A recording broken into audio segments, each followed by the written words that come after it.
Our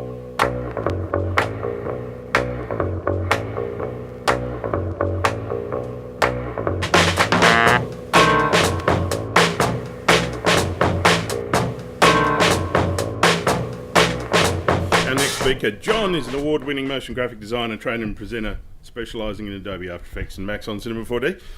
John has been a teacher and active contributor to the worldwide motion graphics community for over 2 decades through his website, Motionworks. And, no, you look young. Motionworks, and through tutorials, webinars and live presentations for Adobe, GenArts, Boris, FX, Red Giant Software, Zactworks and others. He's a mentor to so many, a huge contributor to the industry. Please welcome John.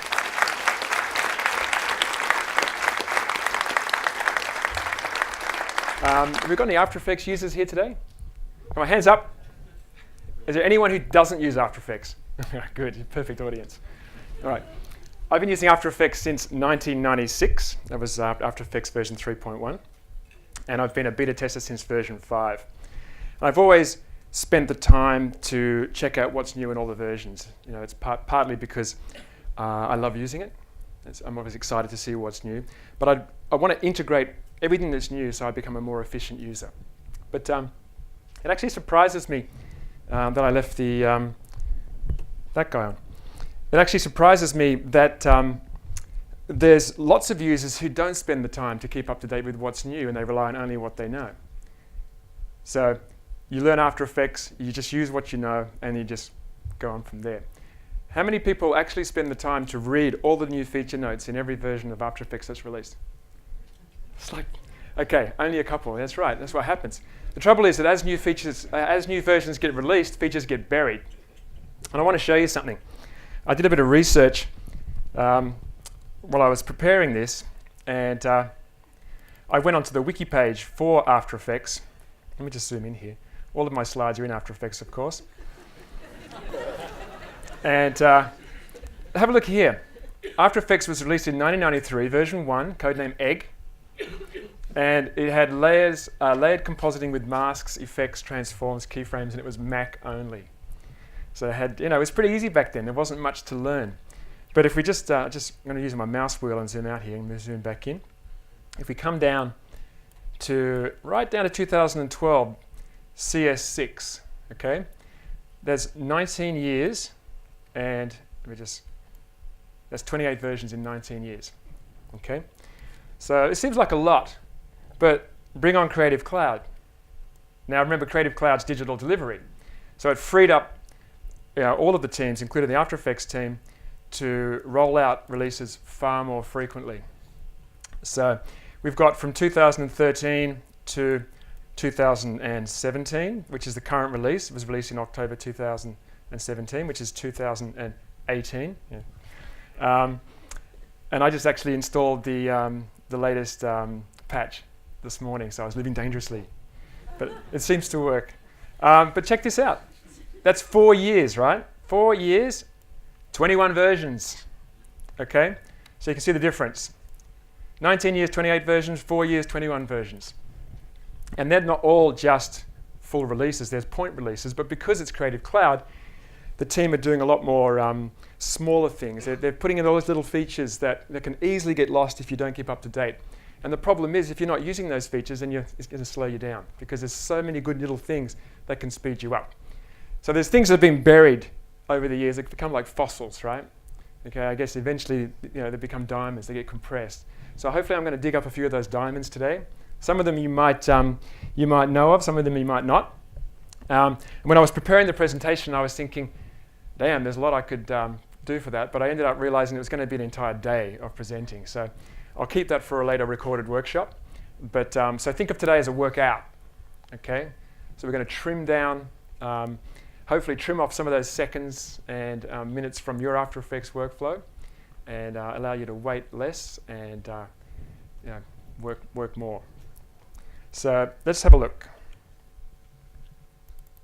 I'll break it down into a couple of sections. The first one is this one here. And when I was preparing this, I was going through so many different things. What am I going to call it? And I'd say something, and I think, oh, that's good. And then I come back the next day, no, I think I'm going to call it this. So I went through a few different versions. But this one I thought starting smart was probably the best because this is all about setting your preferences.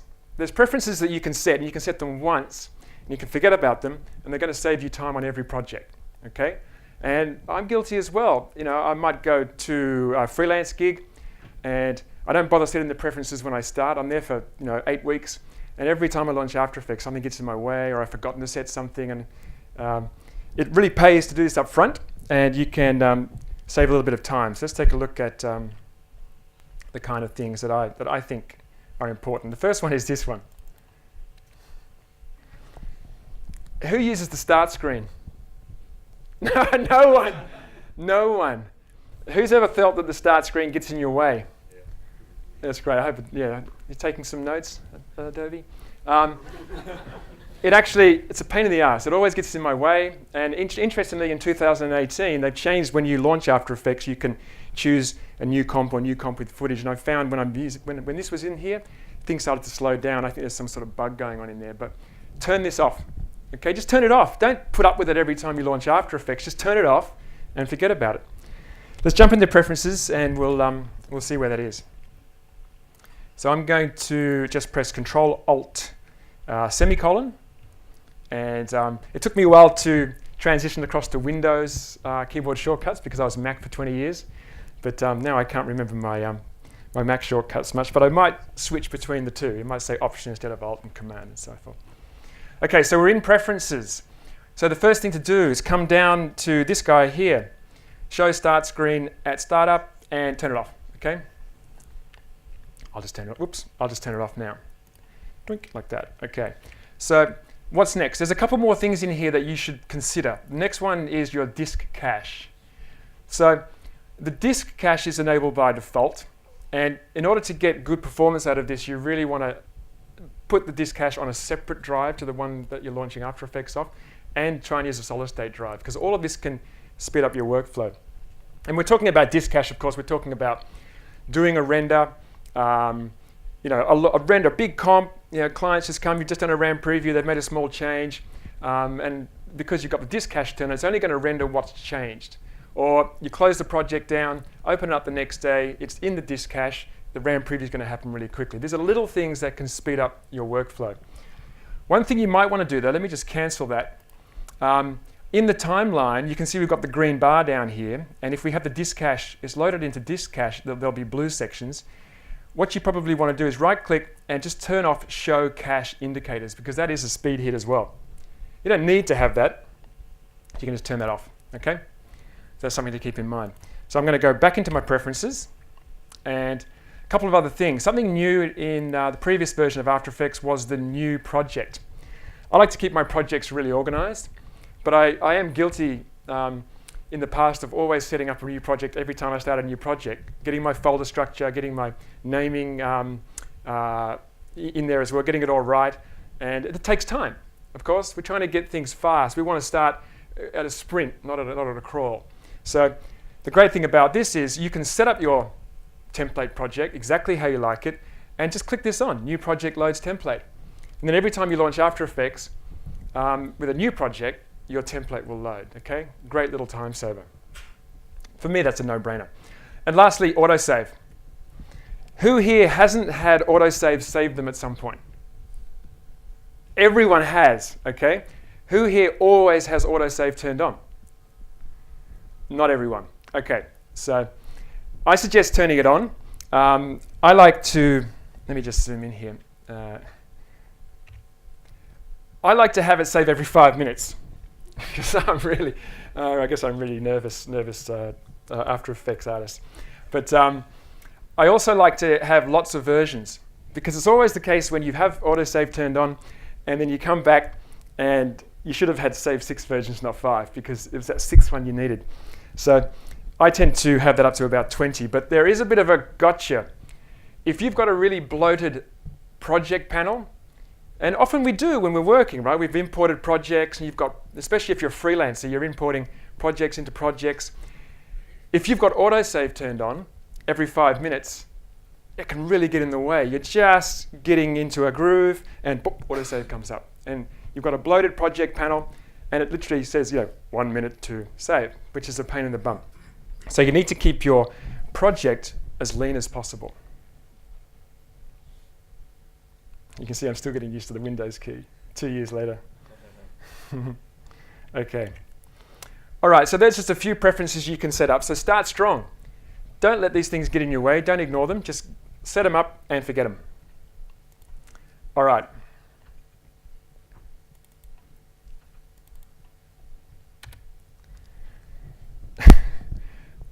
Stay organized and be popular. Now, if you're already popular, you might say this as be organized and stay popular. Because I've come up against plenty of projects that are a disaster, especially since I went freelance. And I'm sure there's plenty of freelancers here who get into a gig, asked to take over a project, open up, and it's like, oh, where do I start? And it's such a waste of time because you have to work out exactly what's going on in the project. So there's a few things we can set up in the project and in the timeline that will save time.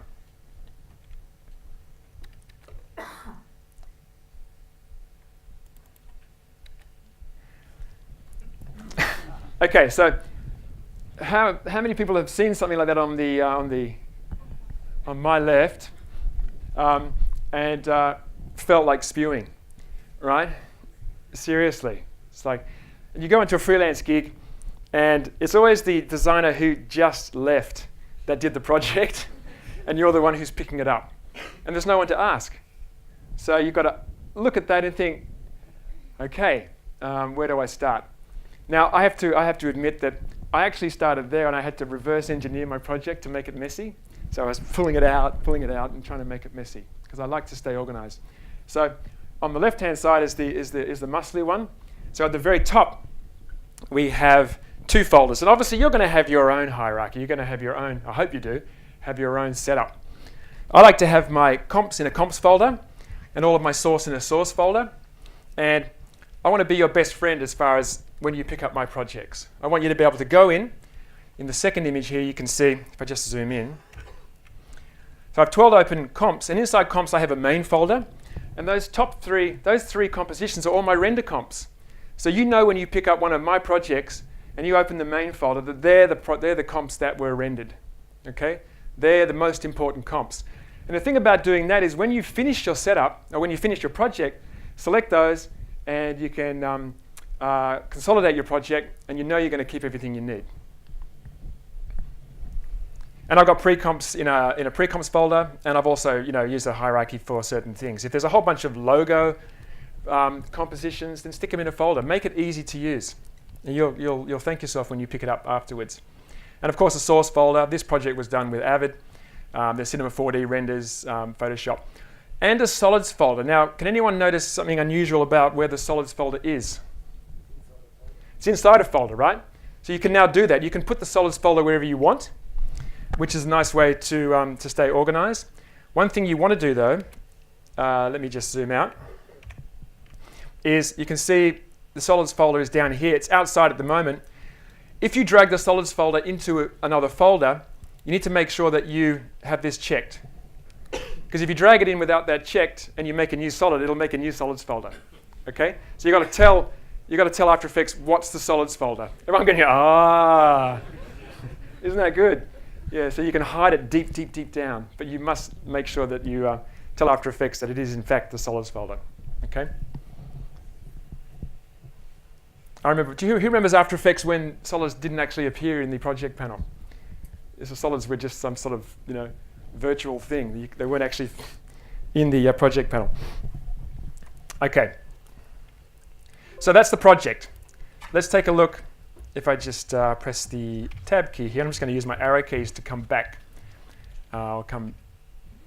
Where am I going? Arrow keys. I want to go there. Spacebar to open that up. So you're saving time with navigation. Okay, timeline. Now this is where we spend most of our time, right?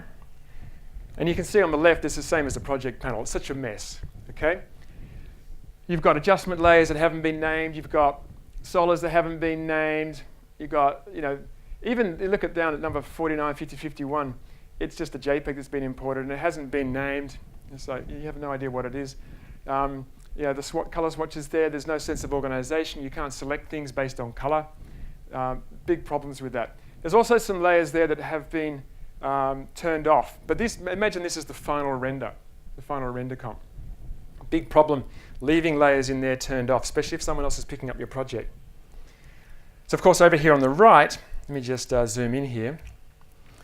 Obviously, this isn't as many layers, but I've just taken out the main kind of layers that you want to look after.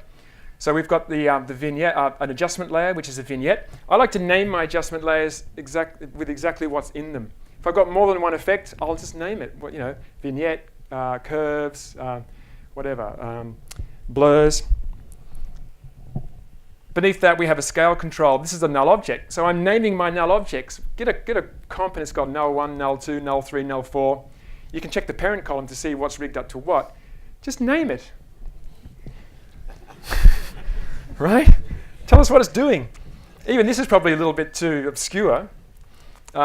Solids. I've named my solid. This is probably a vignette where I've just used a solid with a mask and just made a vignette. You can see here, this is what I was talking about before. This lens flare on a solid, this is an unused layer. Now, I've had situations where I've gone into a freelance gig, I've opened up the project, I've done the spew, and I've forgotten to save a version of it. So something I can go back to in case it's wrong. And I've turned a layer on in the timeline that wasn't turned on in the final render, and then I've gone and done everything, changed the text, done the updates, rendered it out, and it looks different.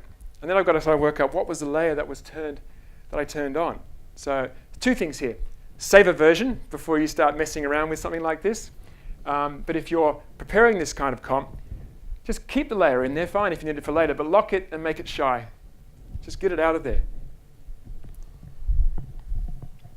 You've got a local layer here, just some text, and beneath that, this is an obvious no-brainer. And some of the places that I work don't allow me to do this. If I've got a whole bunch of layers that are creating up some kind of background, and I know that they're going to be used globally throughout the project, it's an absolute no-brainer to pre-compose that, because obviously, if you duplicate that comp, if you duplicate that project and use that the comp, and you use this one throughout, you make a change inside this pre-comp, it's going to update throughout your project. But I've been in situations where there's 24 layers making up a background, and I've been forced to duplicate 10 times all of those layers. It's obvious. One change to that, you change 10 comps. So it allows you to save time, but it also keeps your timeline tidy. So don't be lazy, pre-compose. Okay. All right, be prepared. All right, let me just take a quick swig of this because it's getting a bit dry. So, everyone can relate to this. We're in the final stages of the project.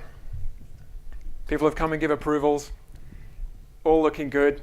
And then the decision maker comes up, a group of people crowded around the monitor, and he or she says, "It's really good and I love it, but can you just," okay? Everyone hates those words. Can you just?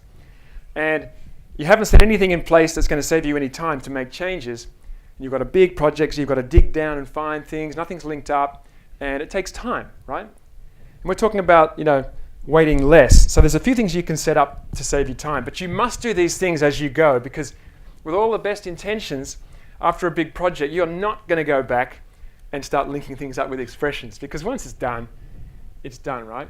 But unfortunately, either you or someone else is going to have to pick up the pieces if there's changes to that later on. Okay, so let's press the spacebar. I'm brand previewing my slides.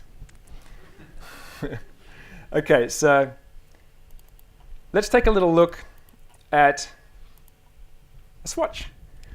So one of the most logical thing, or one of the most obvious things that you can set up, since currently After Effects doesn't have a color swatch panel, which, trust me, I've even been to Seattle and sat with the After Effects engineers and had a full 3-hour meeting about what a new color swatch panel would look like and how it would work and how it could be global colors like Illustrator. That was 4 years ago.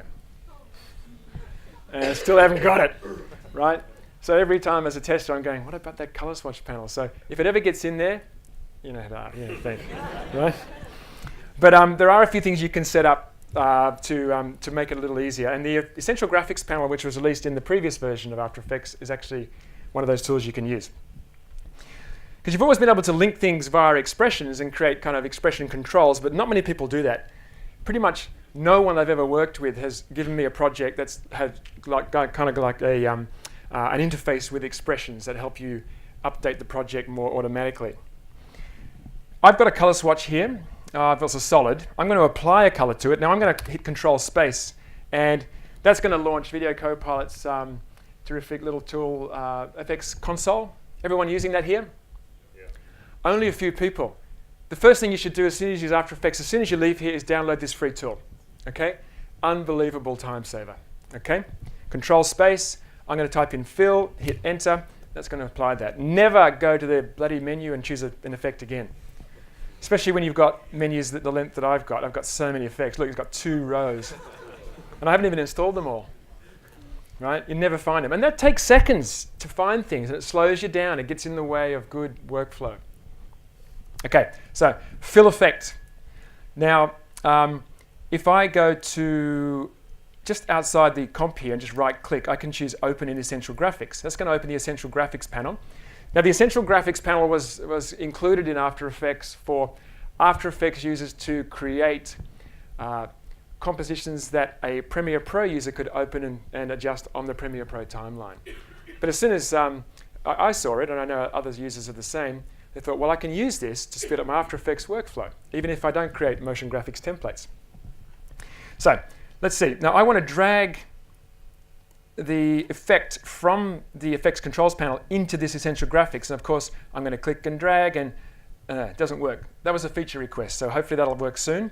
But you might not have known, if you double-click the parameter in the Effect Control panel, it'll reveal it in the timeline. Okay? And then you just drag that from there and drop it in there. Okay, so it's a bit of a no-brainer. Change the color, and wow, it updates. But of course, I could have just clicked down here and done that. But having it here, especially when you've got a lot of parameters, this is like your little hub, your little HUD, right? You just put all the things in here that you know you're going to want really quick access to. Let's make it a little more flexible. So I'm going to leave the fill effect on there, and I'm going to create a new null object. So Control-Alt-Y, it's adjustment layer, Shift Control-Alt-Y. Okay, there we go. Use keyboard shortcuts, everyone. And a little tip, if you're not, you can use where is it? This guy here. This is the keyboard shortcut visualizer that came in the latest version. Okay. Just a little tip there. You don't have to use the keyboard shortcuts that come with After Effects. You can use them, or you can build your own. Okay? So, and you can make shortcuts for things that don't exist. Who'd love a shortcut for time reverse keyframes, perhaps? Okay? Little things that don't have shortcuts. So wonderful to spend a couple of hours in there and get your shortcuts down. Okay? So, but I'm an old dog, so I've learned all the old ones. So no way I'm going to use that, unless I have to make new ones.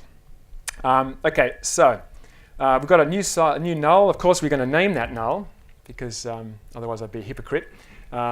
Expression controls. I like to call mine expression controls. So we'll stick that in there. Just make a bit of space here. Control space. We'll type in COLO color control. Enter key. Okay, so we've applied a color control expression effect to the expression controls layer. So now, of course, we're going to twirl open the fill, and we're going to link that to the expression control. So I'm just going to make a bit of space here, and just twirl this down. And we'll look at a little bit of faster way to find layers in a moment. But I'm going to Alt-click or Option-click on color, and just link that up to the color control. Okay, great. So now I can twirl this guy up, and twirl this guy up, but not before I drag that into here. So now I'm controlling the fill color using a color control, expression control, right? So I change that, and it's going to update. Okay, so that's a good setup, but now I want to make it worthwhile doing all that, because otherwise, why would you bother? Let's duplicate the swatch layer. Obviously, if that had just fill on it, and I put fill in this window, then it would only update that one fill. But now I've got it linked to the color control effect. Obviously, I'll change both layers. And there we go. But what about if I pre-compose that duplicate? Just going to duplicate there, just drag this across. Shift Control C. Sorry, I don't want to make a new camera. I want to go Shift Command. I'm just going to use some of my shortcuts here. There we go. I'm going to move all attributes, and I'm going to click OK. But it broke the expression. Okay, So we've got to fix that. So I'm going to open up my Swatch Comp 1, and I'm just going to click and drag and bring that down and just put that there like that. Type in, let's see, we'll type in, going to give myself some space here. We're going to talk about workspaces in a moment. Okay, so there's my broken expression, and here's my expression controls. Just make sure I can see that. So I like to just sort of select that and just bring that up and reselect that like that. Okay, so now that's working. Now what might be a good thing to do is just save that as an animation preset. So save animation preset, and that'll save the effect with the expression. So if you want to use this as a global color throughout your project, anywhere you want to use it, wherever you're working, just apply that preset and it'll have that expression, which is linked to the color inside this essential graphics panel, which is in your main comp. So it's a very simple example, but you can see how starting off with just a few comps and then continuing that workflow throughout, you can actually start populating something quite big. And any changes that you have to make, you can do that just directly within the essential graphics panel, which is fantastic. One thing you might not know, I'm just clicking and dragging on that color swatch inside the expression controls. Just click and drag, and you can change the hue, and you can change the shade and tint. Okay, so just click and drag on the swatch, which is really nice. You like that? That's pretty good, isn't it? Yeah. What are you clicking? Control?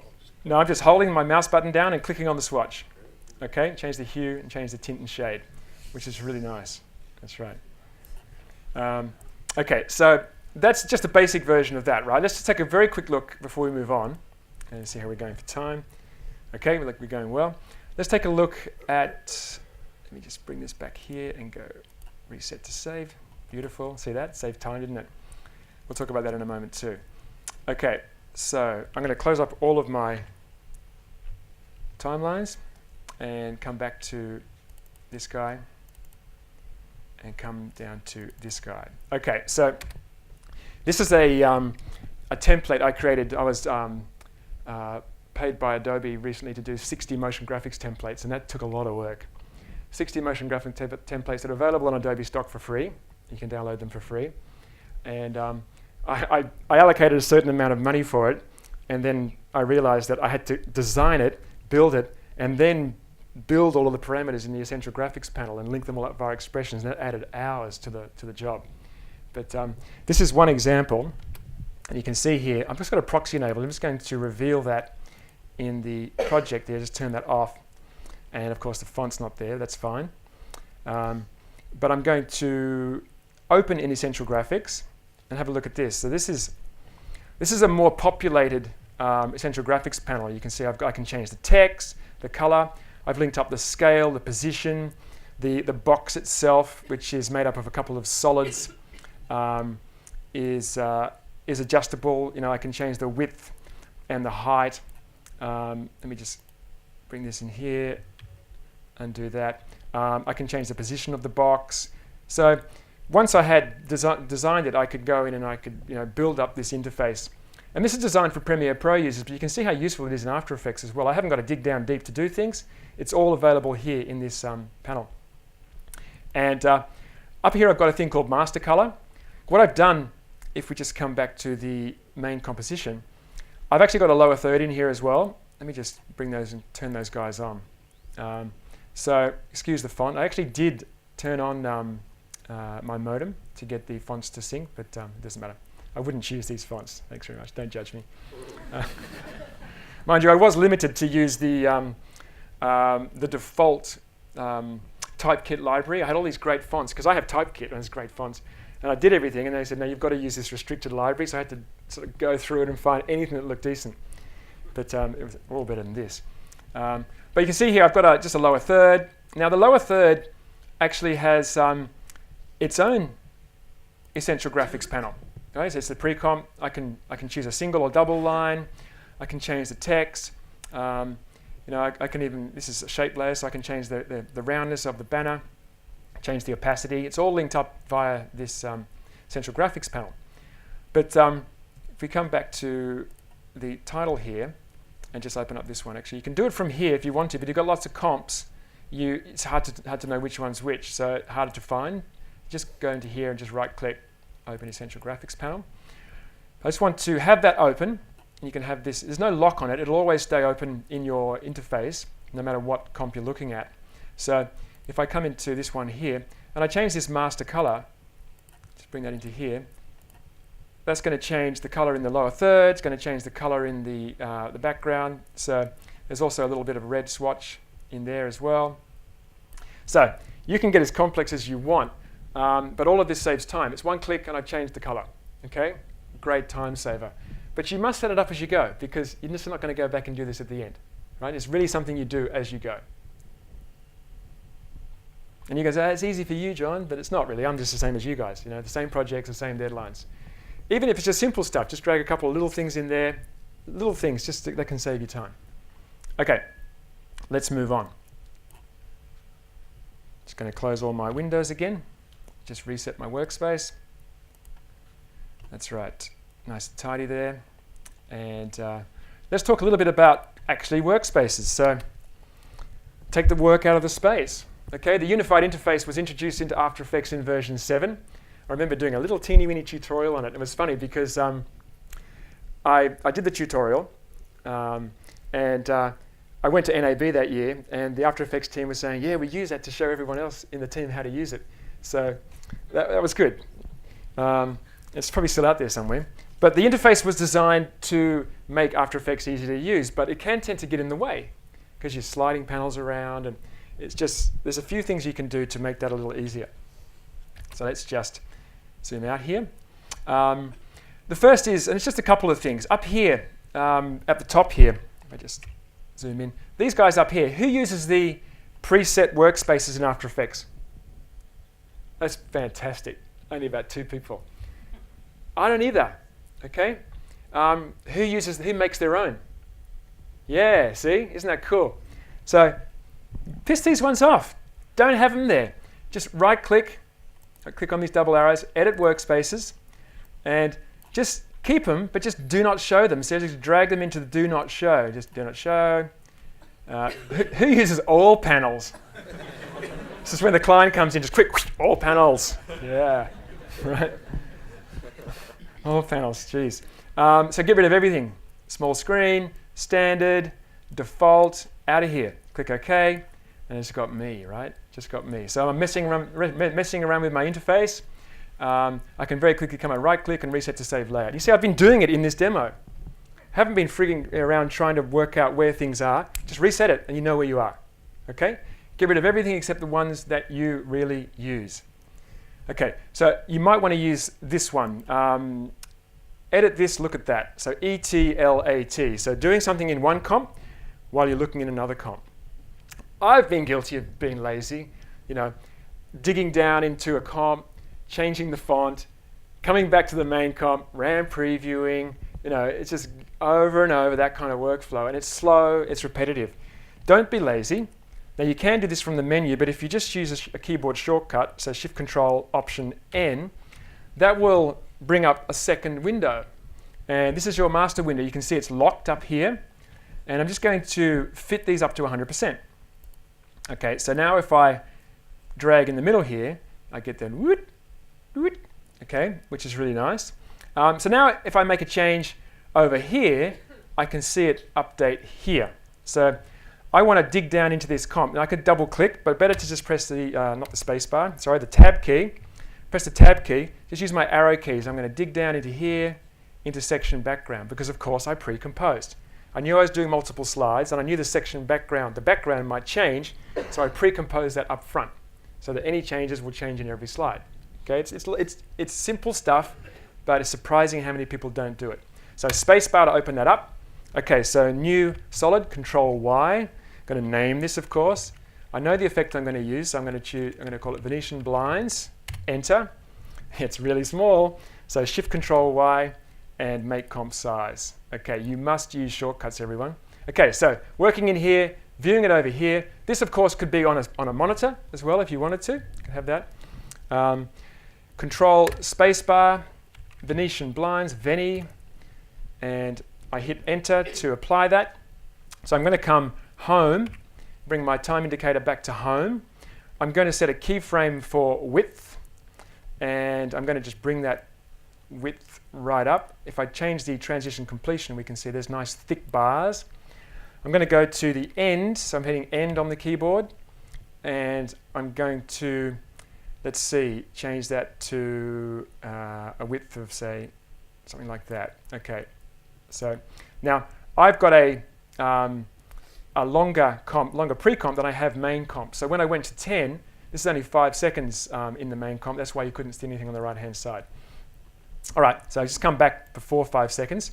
Got a little animation there. Change the angle of that and change the opacity of it. So pressing T, just bring that right down. Could use a blend mode, but there's no real need. Something like that.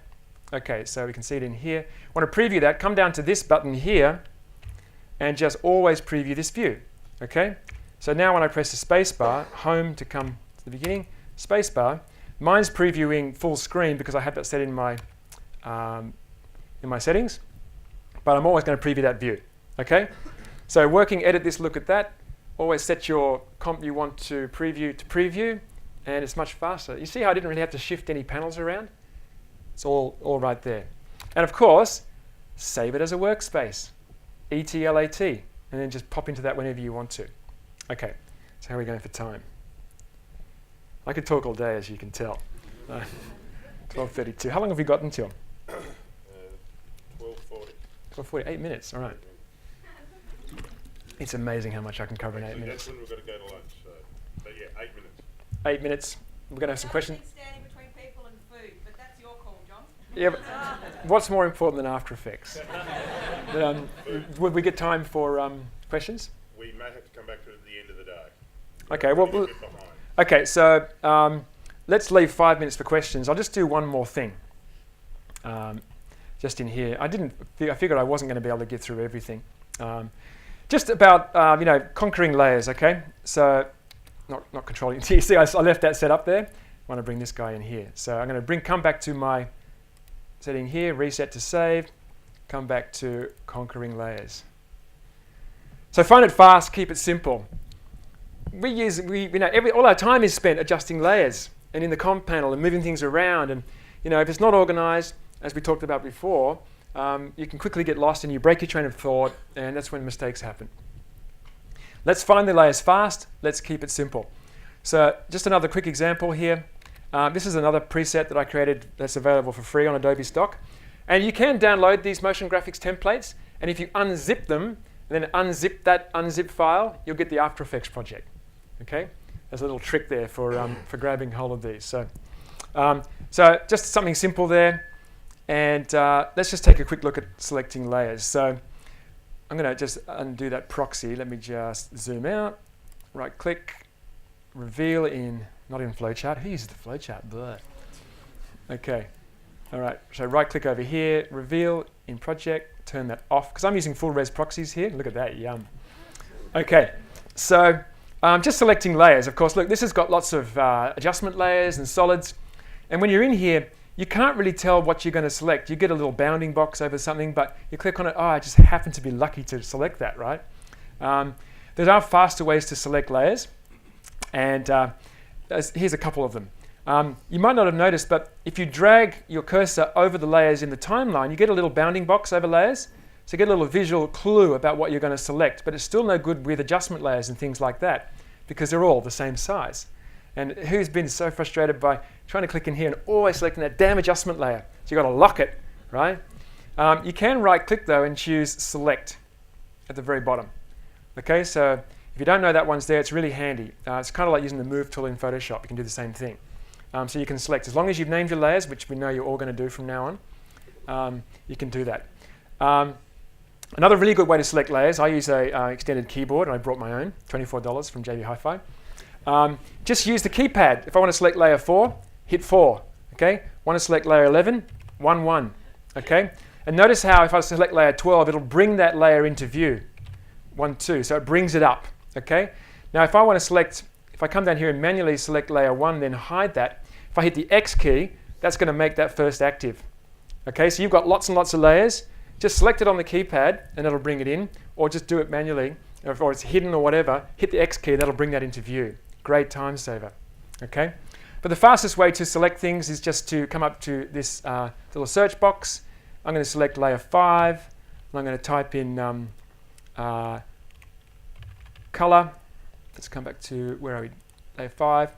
Type in the word color in here, and this is how I can select parameters really quickly. Okay, going to get rid of these, and there we go. I had that layer selected, so now we can see all of the parameters that have the word color. So use that one.